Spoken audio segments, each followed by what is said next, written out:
ముగించరట.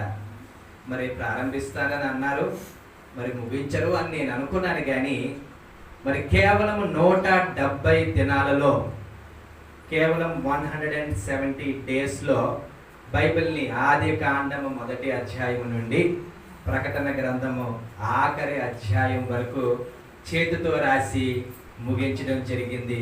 దేవుని నామానికి మహిమ కలుగును గాక.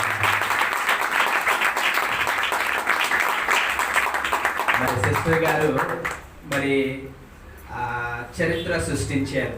నాకు తెలిసి కేవలం 170 రోజుల్లో బైబిల్ని తెలుగులో వ్రాయడము అది ఒక హిస్టరీ. మరి దేవుని చిత్తమైతే అది ఎక్కడైనా రికార్డ్ చేయించడానికి కూడా మనము ప్రయత్నం చేద్దాము.